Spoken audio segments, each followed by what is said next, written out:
Good afternoon. Dr. Bishop? Here. Dr. Diego? Here. Ms. Pines? Here. Ms. Shipsky? Dr. Solomonson? Here. Dr. Corn. Excellent. Well, good afternoon. We have 10 agenda items today, and we know that we're using the laptops for the committee materials. That said, we're going to begin with public items that were not on the agenda. Do we have any speakers lists? Madam President, Madam Chair, this is the public's time to address this body on items that are not on the agenda. So if there's any public comment on items not specifically identified in the agenda, this would be the time that the public has to comment. And Seeing none, I think we'll proceed. I hope the committee has had a chance to look at the minutes from our October 25th meeting. Are there any additions or corrections to the minutes? May I have a motion to approve these minutes? I motion to approve the minutes. And a second. Okay. Any public comments on the minutes? Seeing none, I'll like to take a vote. All in favor of the minutes? Aye. Okay, great. Now, Mr. Worley is going to give us an update on the staffing in licensing. Okay, first I'd like to start off by thanking the staff for continuing to do an excellent job for this quarter, especially considering the impacts of the holidays and the BREEZE project, which is considerable time for the staff to use on the BREEZE project at this time. We currently have 3 vacant positions, one OA, which is 8/10 the position, that it recently became vacant, and 1 OT in our call center, and also 1 OT in our fictitious name permit. In addition, we have the authorization to hire up to 4 seasonal clerks, which we will use to replace our student assistants. We are in the process of doing interviews for that, and I'll follow up on some of those candidates. On top of that, we have tentative permission to hire 6 SSA permanent intermittent positions who will be replacing our retired annuitants. 2 of our retired annuitants were released on January 15th. We still have 4 on staff. 2 will be released in April, and the last 2 at the end of June. Manager and I will continue to monitor and manage the workload and try to maintain our goals. So, we've been doing an excellent job on maintaining our goals. So that concludes my update on staffing. I'm sorry, what did I hear? SSA? What is that? Oh, it's a .8 position. It's not a full-time position. It's a part-time position. So it's basically a 32-hour-a-week job. And there's some significance to that? Yeah, because I can only hire I can't hire a full-time person. I can only hire a person who's willing to work up to that point. And our seasonals and also our permanent intermittents would have time limits of what they could work also. So. And again, is there a reason, and again, maybe help me with the distinction between the part-time or the seasonal versus the student? The governor last year took away all of our students statewide for all the state agencies and wanted them replaced with these seasonal intermittent staffing. And he also did the same thing with the retired annuitants. However, we got an exemption for the retired annuitants for mission critical. And for our students who are I consider mission critical, we didn't have that opportunity. So, but because of that, they did authorize us to replace them with the seasonal intermittents and the permanent intermittents. So we're in the process of trying to replace them.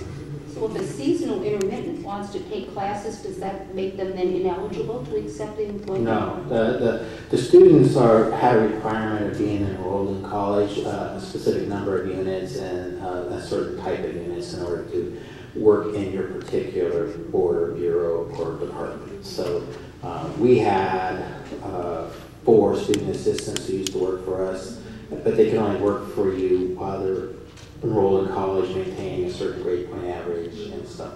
And those were the requirements. If they dropped out of school, they were no longer eligible to be employed.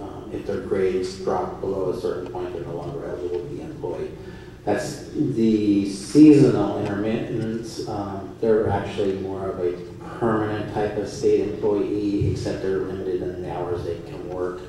And also the permanent intermittents are limited by the hours they can work. So They're at different levels of pay though. So could a student apply as a seasonal intermittent?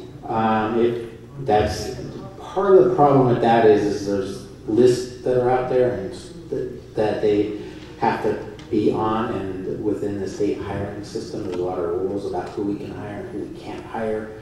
And it's there at this particular time with the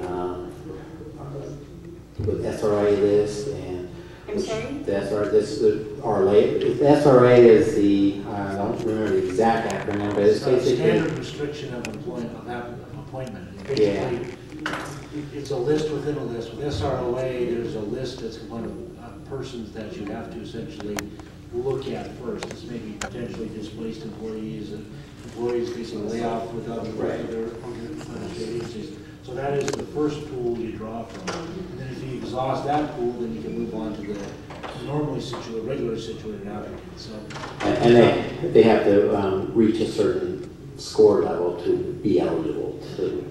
So it's quite complicated, and there's lots of list checking to make sure that who you're trying to interview meets the requirements for even to be hiring. So like I said, we have interviewed some of the seasonal intermittents. It just seems unfortunate that initially it seems like one would be supporting students by giving them work, and now it's almost like it's a negative if you're a student. That's, I don't know, we can But on the other express. hand, the students probably couldn't offer as many consistent hours, right? Would be my guess if they're. Actually, the hours that they're able to offer is close to some of the students. You know, they obviously can work much more during their break times than Yeah. Right. school times. The seasonal intermittents, you can have a more direct control. There's reschedule because you can adjust it as you need to fit it. So same thing with the seasonal permanents or permanent intermittent positions. We can adjust, even though they have a limited number of hours, I can adjust them to work full-time in certain times and part-time in other parts of the time. So. Any other comments? Any public comments on the staffing? Well, then I think we're ready to move ahead to an update on business process re-engineering recommendations. Again, Mr. Wharton. Okay, so the revised application form and instructions were posted to the board's website in October 2012, just before our board meeting, like the day before our board meeting last October. The application has been received well. It seems to have clarified some of the previous areas that were a little maybe confusing to some of the applicants. The print's a little larger in certain areas, actually a lot larger in certain areas. As with any new application revision, sometimes you develop another area that needs a little tweaking. We have found a couple of those, and we'll probably be making some minor revision to it in the next few months. And one of those revisions will be to add some additional information for the applicants who qualify under Business and Professionals Code 2135.7.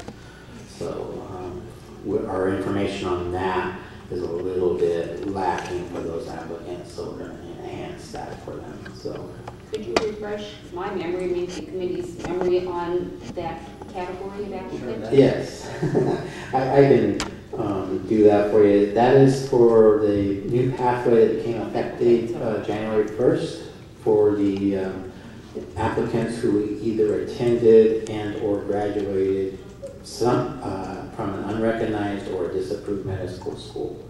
And so even though they may have graduated from a recognized one, but if they received part of their medical school education from an unrecognized or disapproved one, they weren't previously eligible in California. And then could I just reassure myself that the final legislation reflected that they needed to then be board certified, so their educational bar is higher than our other applicants, is that true? It's higher as far as board Board certification. yes, so that stayed in, is that right? That's part of that pathway. And what is the current number of years of practice? For if someone who attended an unrecognized school, it is a minimum of 10 years, and for a person who attended a disapproved school, it's a minimum of 20. Okay, good, I wanted to be sure what those final numbers were. Thank you. Any other questions from? Good. Any questions from the public on the update on that portion? And additional findings or updates on that reengineering project?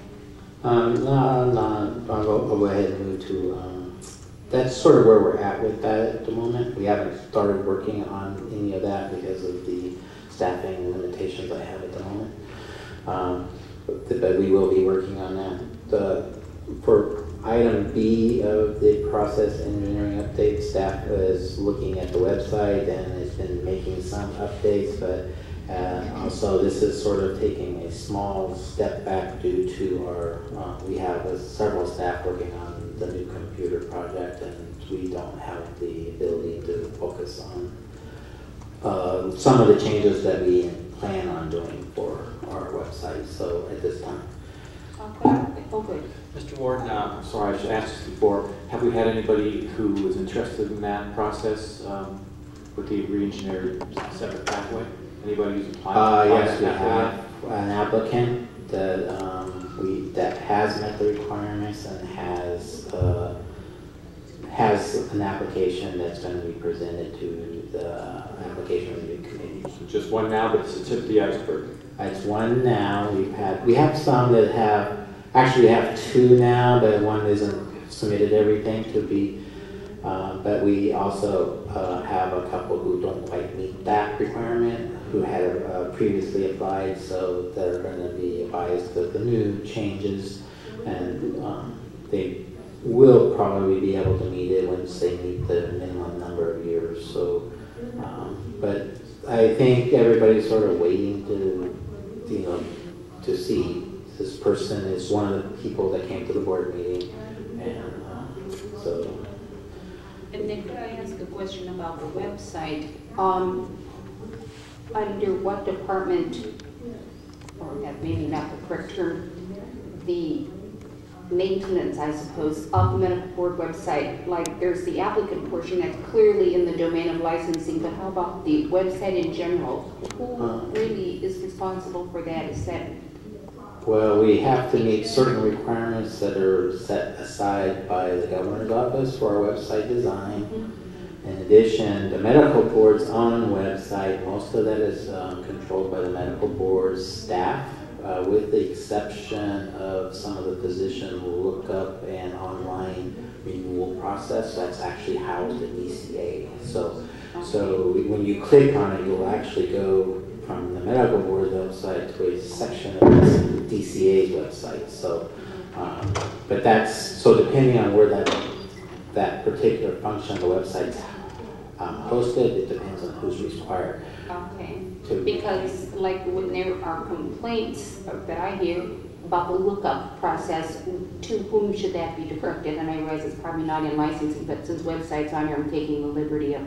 Well, they can direct that through the, on our website we have contact the webmaster. They can submit it through that. That's the easiest way, and then it goes to the appropriate person. We'll route that to whoever the appropriate area is. Depending on what their concern is, we route it to the appropriate managers to address. So. Because, well, I'll just say it again, maybe out of line, but it's been suggested that the spelling error in a physician's name might prompt as a Google search other options, because some people have not found their doctor and thought their doctor was perhaps unlicensed, but there might be one letter off in the name, and there's like no flexibility in that. But that is an issue, and that's actually controlled at the DCA level. So, Still letting us know. but that is something that we are aware of, and hopefully some of that stuff can get changed. Just to have it a little more sophisticated search. Right. So, Okay, any other comments? And then there we go to the policy and procedure manual. right. So on the policy and procedure manual on C, we have not worked on that at all. The staff member who is responsible for that has been probably almost 80% of his time is on the Breeze project, and the other time I'm using him to process applications due to other staffs on the Breeze project. So we just haven't been able to do that, but some of it's been worked on sporadically, but I basically what I want to tell you it's not moving forward quickly. And that sort of concludes my presentation on it. Any other comments from the committee on that? Public comments? Then Mr. Warden can't leave. Our other favorite topic, the strategic plan update. Yeah. There are the 13 components of the 2012 strategic plan designated to the licensing program. Several of the components are not slated until 2013 and 14. So we're not going to talk about those yet because we haven't started them. So the staff has made progress on several of the strategic plan goals, and one of those is the international medical schools. We have 2 staff members assigned to international medical schools for the reviews of those schools and for our medical school list that's on the website. We have started contacting medical schools that are currently on our website to see if they still meet the requirements to be on the school. We've sent out several letters to those schools, and we started at the top of our list and are working our way down, which is currently around 1,600 medical schools. So it's not going to move quickly, but it does starting to move. The other schools that we have are the schools that have applied with a self-assessment report, and those are in the process of being looked at or reviewed. And then the applicants who have attended a school that we're not sure if it's recognizable under one of the 2 codes, and we contact the school to get further information. So we have, we'll have a little more of an update on that process tomorrow at the full board update on that. But we're working on how to contact the schools. Some of the schools respond quickly, some do not. Some of these, we're writing in English and hoping they respond back to us in English, and sometimes that doesn't always work. So it's okay for the schools that teach in English or the schools that have an English language program, or where they have a lot of medical schools have translators and stuff. Some do not. So it's just and to find the current addresses and stuff, we have to research that because we may not have their current address. So there's a lot of research that goes into those. So and that's sort of where they're at for that. Then the some of it is being on the ongoing sunset review report includes some of the specialty. Some of the things that we're looking at is specifically the board is proposing some of the functions that we currently do regarding specialty board certification may not be good for the fit for the board. So some of those things are through this sunset review process, and so that's where we're at with that. And as far as for Objective 5.1, which is our goal to review applications within 45 days of receiving that, we have met that goal for both quarters of this fiscal year. We have been currently running under 35 days for both U.S. and international schools, so we've done very well with that. So last year, or fiscal year, we had several weeks where we did not quite meet the goal, but this year we've been able to maintain making the goal every week, so that's where we're at with that, and that concludes my program. Well, we could back up a minute too. missed the point about what we were doing with respect to specialty boards. The medical board has the authority to review specialty boards that are not ABMS Right. certified Yes, okay. specialty boards. And we have 4 that we have approved. Yes. And so it was determined that maybe we're not the best people for that. So going forward, we're basically going to stick Or with we ABMS? put that into our sunset Okay, good. report to maybe not do that in the future. So. Okay, perfect, okay.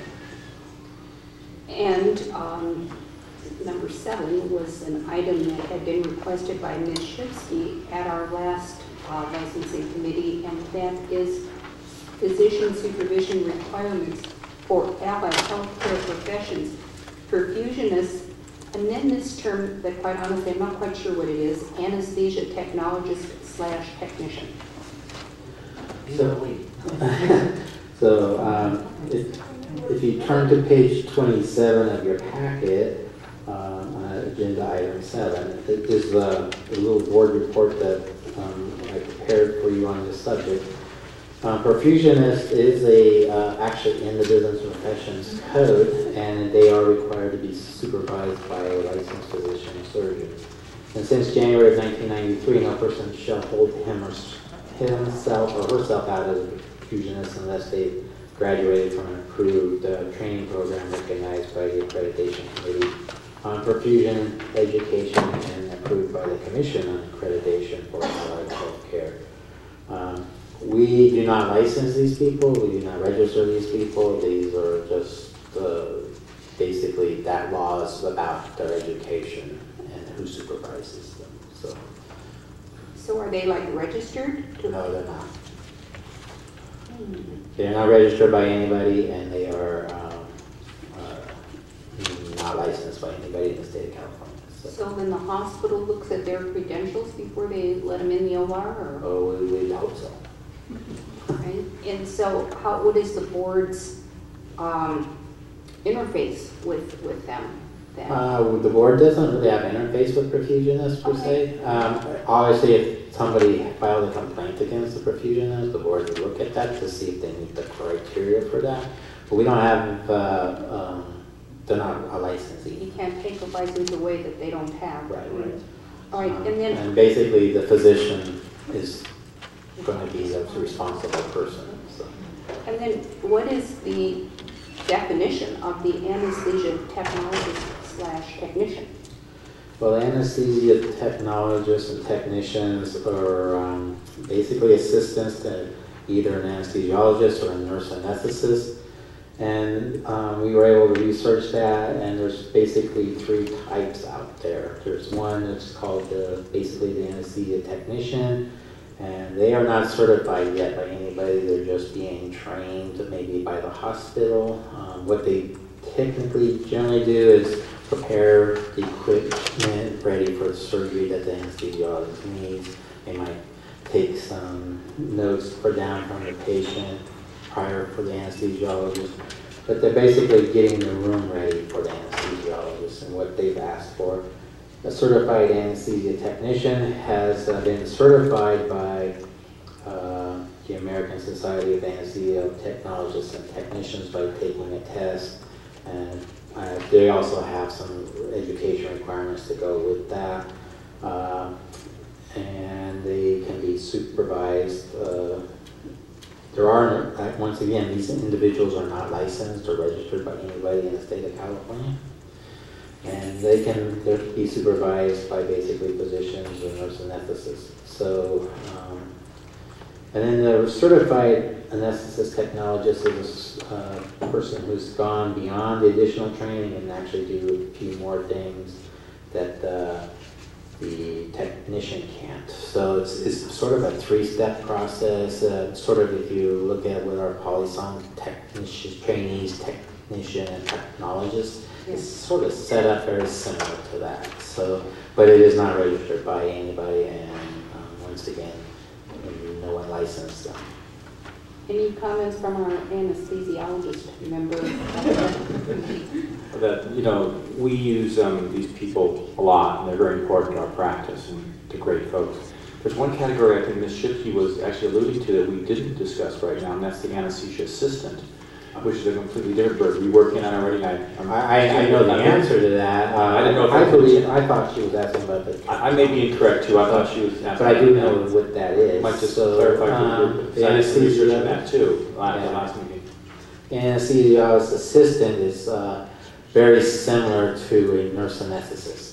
They have a little bit different education pathway. They do more of a pre-med and then a nurse or anesthesia master's program. That program is only recognized, if I remember correctly, in approximately five states. And those states do have some kind of a certification or licensing, but that's very limited too. They have a very limited school set and they have a very limited practice area. It's not in California, so California is not one of the states. So. Just for completeness, I thought I'd add that. So I think Ms. Shipke, I think I'm pretty sure she was talking about that in what point.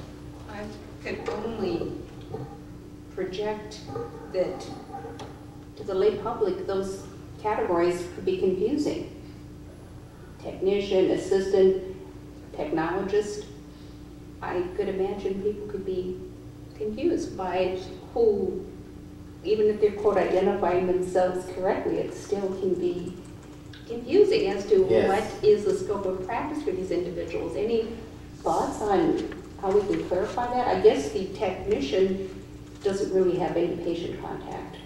Well, that's not strictly true. When we do place arterial lines, central lines, many hospitals, they set up a tray. They're there to assist us, so they're integrally involved in what we do in many cases. So they're not actually starting the line, but they are there, and I would call that patient contact essentially. but the assistant might be doing more. The assistant does essentially the anesthesia under the supervision of an anesthesiologist, just like a CRNA.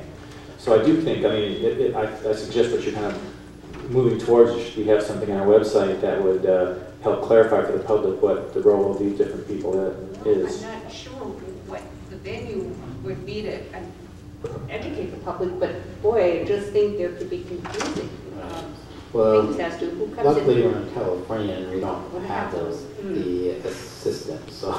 And then of course, when we have doctor or nurse anesthesia, right, are they not awarding doctorates now? The trend, yes, it used to be a master's program, now the trend is towards doctorate.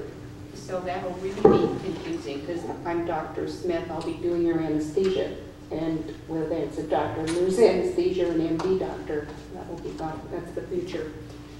Any comments from the public on these other healthcare categories? Well then, I think we've got Mr. Warden and Mr. Heffler to discuss the international graduate medical education. Okay, so to give you some update on what is happening with postgraduate training, here in the United States, and this medical board recognizes postgraduate training from two accreditation agencies, the Accreditation Council for Graduate Medical Education and the Royal College of Canadian Physicians and Surgeons of Canada. So those are the postgraduate trainings we recognize for licensure here in the state. Both of those entities have developed international accreditation type programs.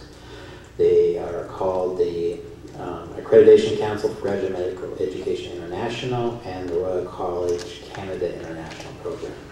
The differences at this point, this is starts on page 32 of your packet, is that ACGMEI has actually accredited programs in Singapore right now. They have, I believe it's close to 33 programs they have accredited in Singapore. They use a similar accreditation process to what they use here in the United States. They have started in Singapore.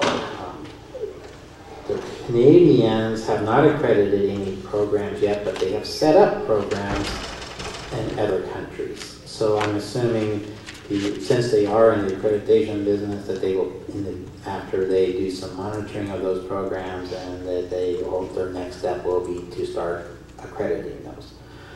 They have done that in Qatar and China and some other countries. We are asking basically that there are,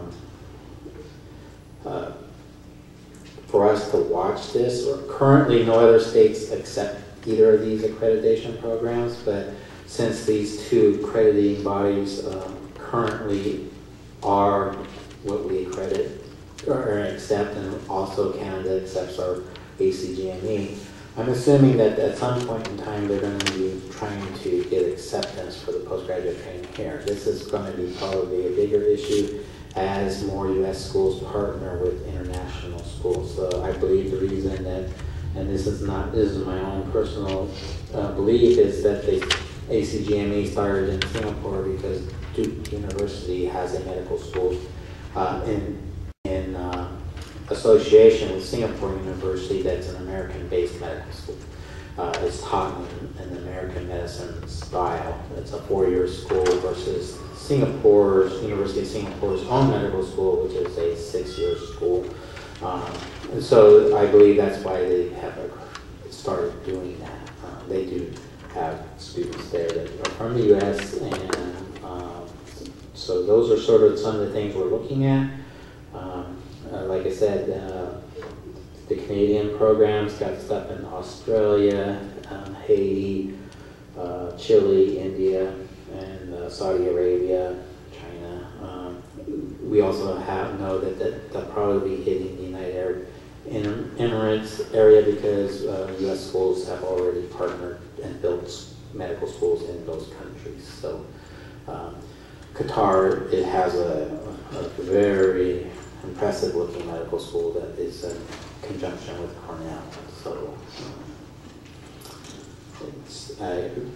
for the board, I think we need to continue to monitor these schools.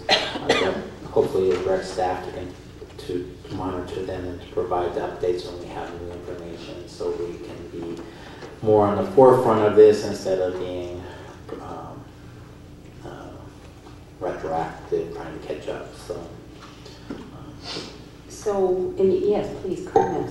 Any input from the Federation of State Medical Boards with respect to this? Seems like they would have to be a stakeholder as well, perhaps. They are a stakeholder. They Not are everybody reinventing the wheel to get a separate, and perhaps, they are a joint watching effort. it too. So the reason everybody's watching it is one of the things for step 3, which we have discovered, is that if you're in a postgraduate training program, a U.S. medical school has to sponsor you to take step 3.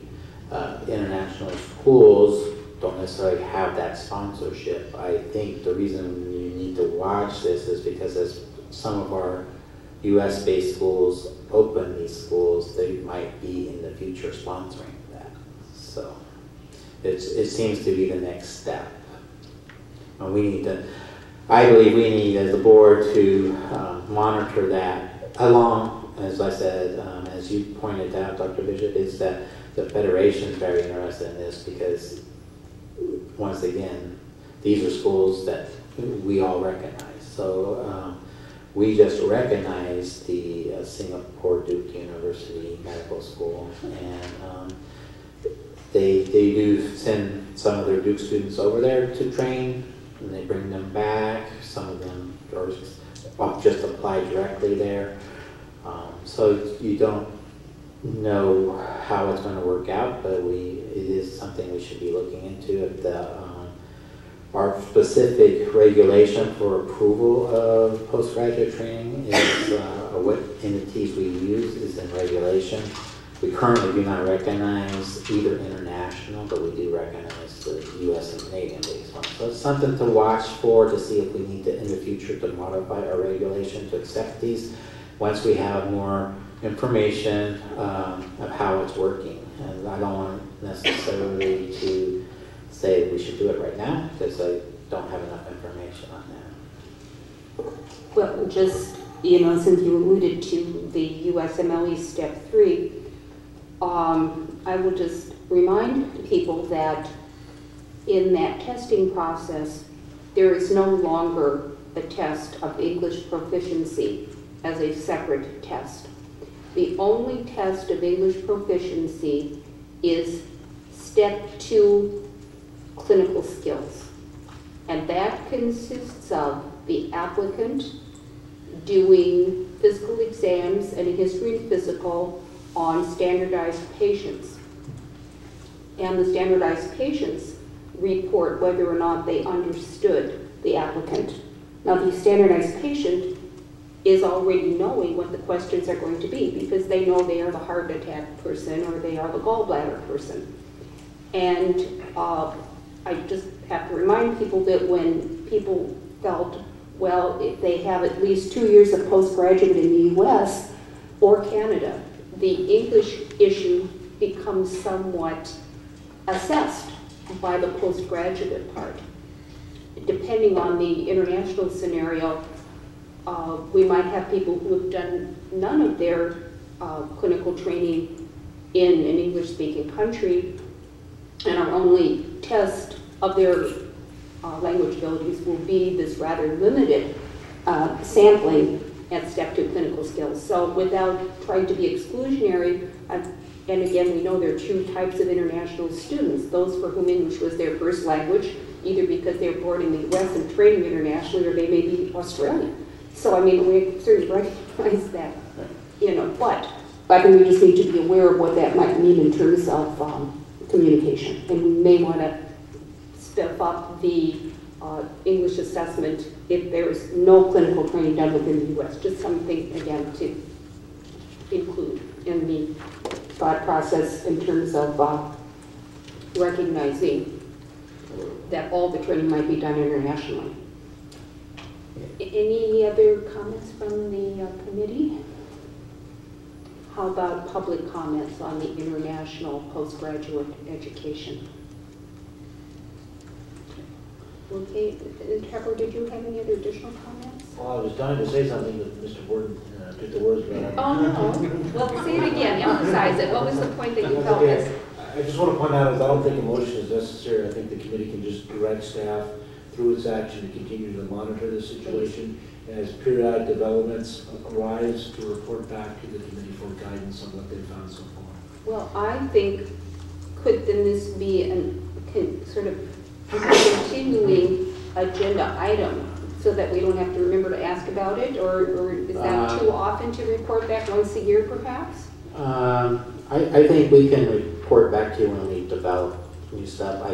You know, as we find out more and we think it's important to bring it to you at some point in time, then I would ask you to let us put it on or talk with you about putting it on the agenda. Because I agree with your comment that we don't want to be reactive and just be like, okay, all of a sudden there's legislation that says we're accepting this. I think we want to be in on the, how can we, you know, use the international in a positive way and not have it sort of, you know, thrust upon us. So we'd like to be proactive. So however you want to take that directive, with the committee share that sentiment?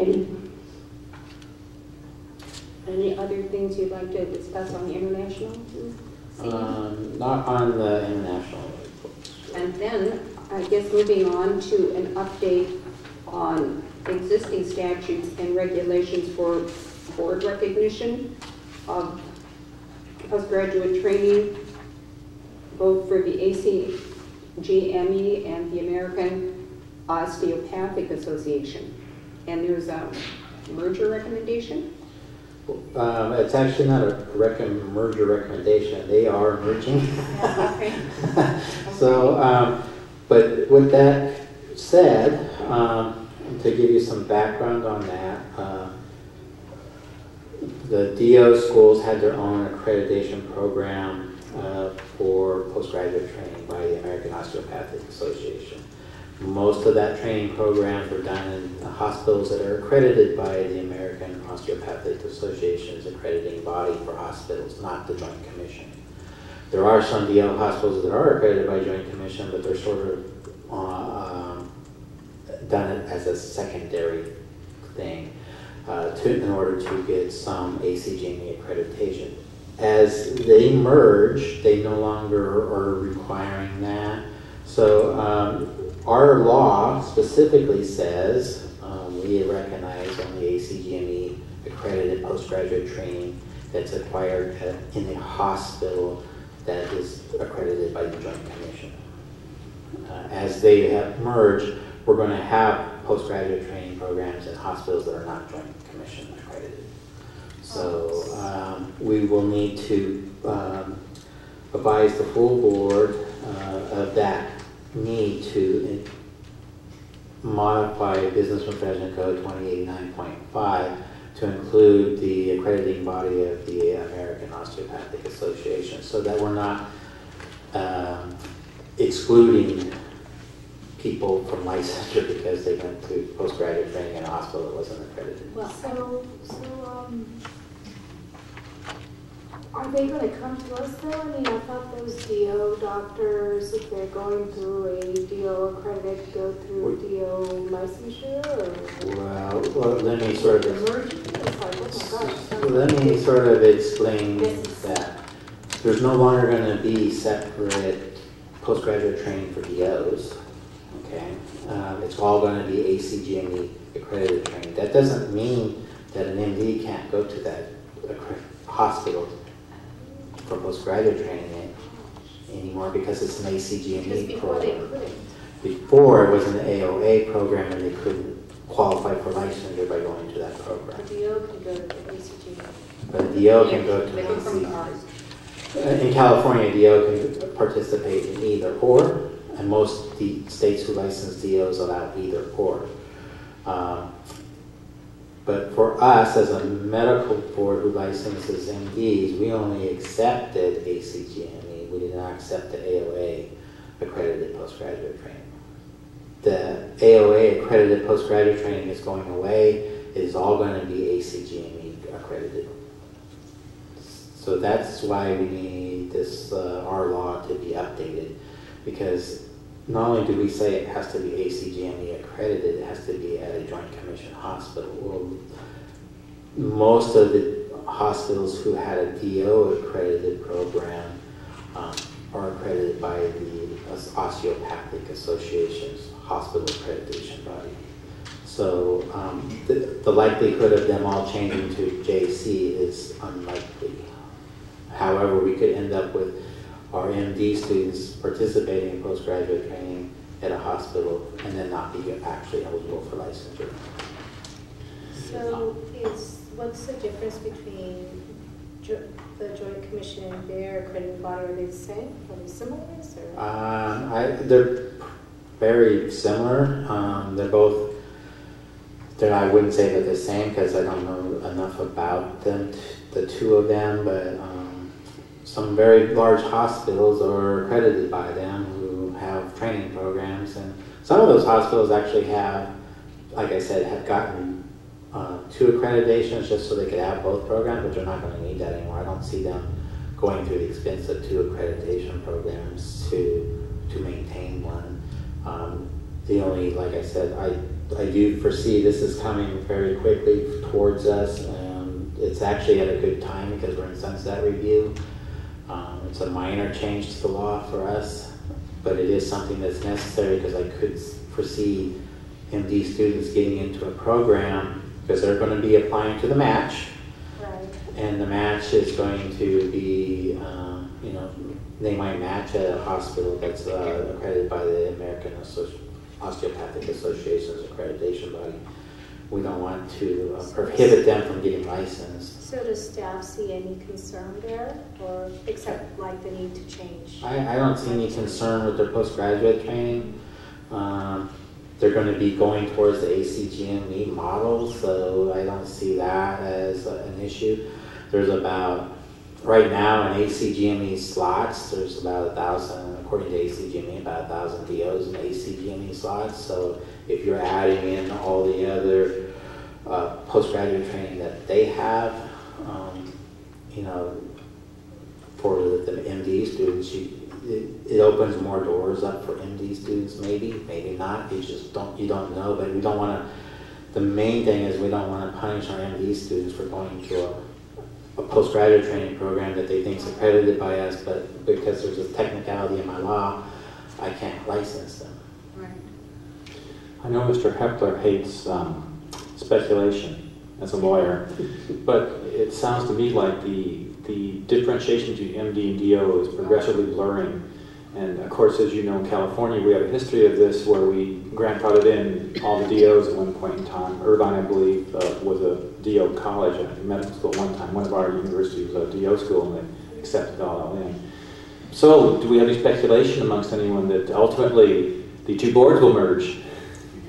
Exactly my question. I think I better phone a friend. Shout out. You know, it's entirely possible, if not plausible. I think there's actually some code on the books that say the two should be treated somewhat synonymously in some areas. So I guess the natural progression is going to be sort of in that direction. I would point out that I think Mr. Warden's point is very, very well taken, and that is we could have a student that went to an ACGME training program that, you know, they thought was the pathway to licensure, but we'd be stuck with a technicality because that school is accredited by the AOA and not the Joint Commission. They're ineligible for licensure. And I think we would have a devil of a time explaining that, don't you think, sir? Yeah, I think we'd be in a bad position. And it's not, just to clarify and understand, it's not the school. The school's going to, because the schools are merging, it's the hospital, right? The hospital's one that's accredited by. Yeah, this is just hospitals. So it's not a school merge, it's a hospital's postgraduate training program merge. So they've been working on it for a while. They've announced it. They've said ACGME is going to be the accreditation body. Obviously, when our statute was created, they were very separate and designed without that. Because I did check with the licensing requirements for our osteopathic medical board. They will take ACGME training or the osteopathic postgraduate training, whereas we do not. So that's one of the differences. And I can see somebody coming from one of our California medical schools getting into one of those hospitals, and then I go, I can't license you. That would not. And then probably the DO board wouldn't license them either, right? Well, no, they can't license because they're not a DO. So, So what do we need to do to move this forward then? Well, what we would need to do, if I could direct your attention to page 38 of the packet there, this is in the top, subdivision 3. Regardless, I was going to say regardless, but regardless of what happens, the Joint Commission's full name is no longer JCO, it's just Joint Commission, so we'll have to make that change just for clarity. And then where that was the only single accreditation, we would simply, the underline would add the AOA HPAP accreditation. So it's an or. It's either the Joint Commission or the AOA HPAP component. Is that correct, sir? correct. So it's clarifying our Joint Commission name and then adding the osteopathics health facilities accreditation. So do we have to have hearings? I mean, mechanistically, what is This is a statutory change, so what we would do is we would recommend to the full board that they consider in their legislative package amending this section of law as prescribed here to take care of the issue identified in Mr. Warden's memo. Any other comments or questions from committee? Any public comments or questions on this merger and implications?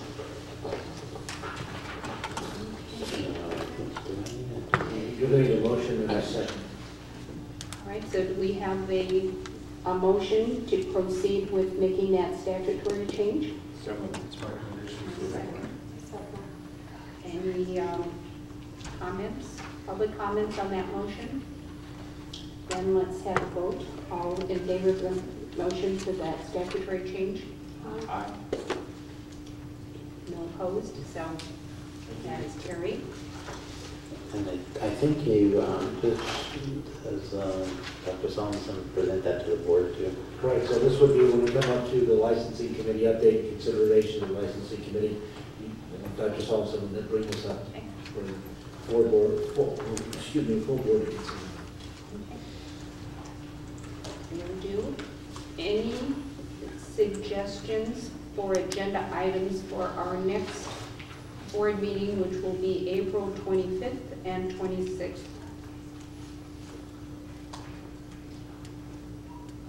Dr. Solomon, I thought you perhaps had a discussion with me about the concept of the plenary license, I think, about. Well, here's how, yes, and kind of the way I thought we might begin, and actually it was triggered with some of the comments of accreditation, I guess, that we now, under SB 100, licensing has the surgery centers in our purview. And I know Quad A is one of the ones we recognize their accreditation, and I don't recall the others off the top of my head. And I don't know if we want to hear from all of them at one time, but I would like to hear about their accreditation process. So a representative. And the area that I'm specifically interested in is how they assess the credentialing process, what privileges are given to the physicians and surgeons who practice at the facility that they are potentially going to accredit. Okay.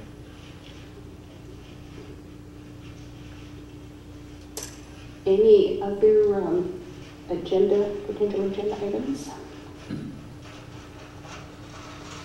Well, I think that will be a full program. So with that, I'd like to have a motion to adjourn the Committee of Licensing. Thank you. A I second? second. Perfect. Let's vote to adjourn. All in favor? Thank you.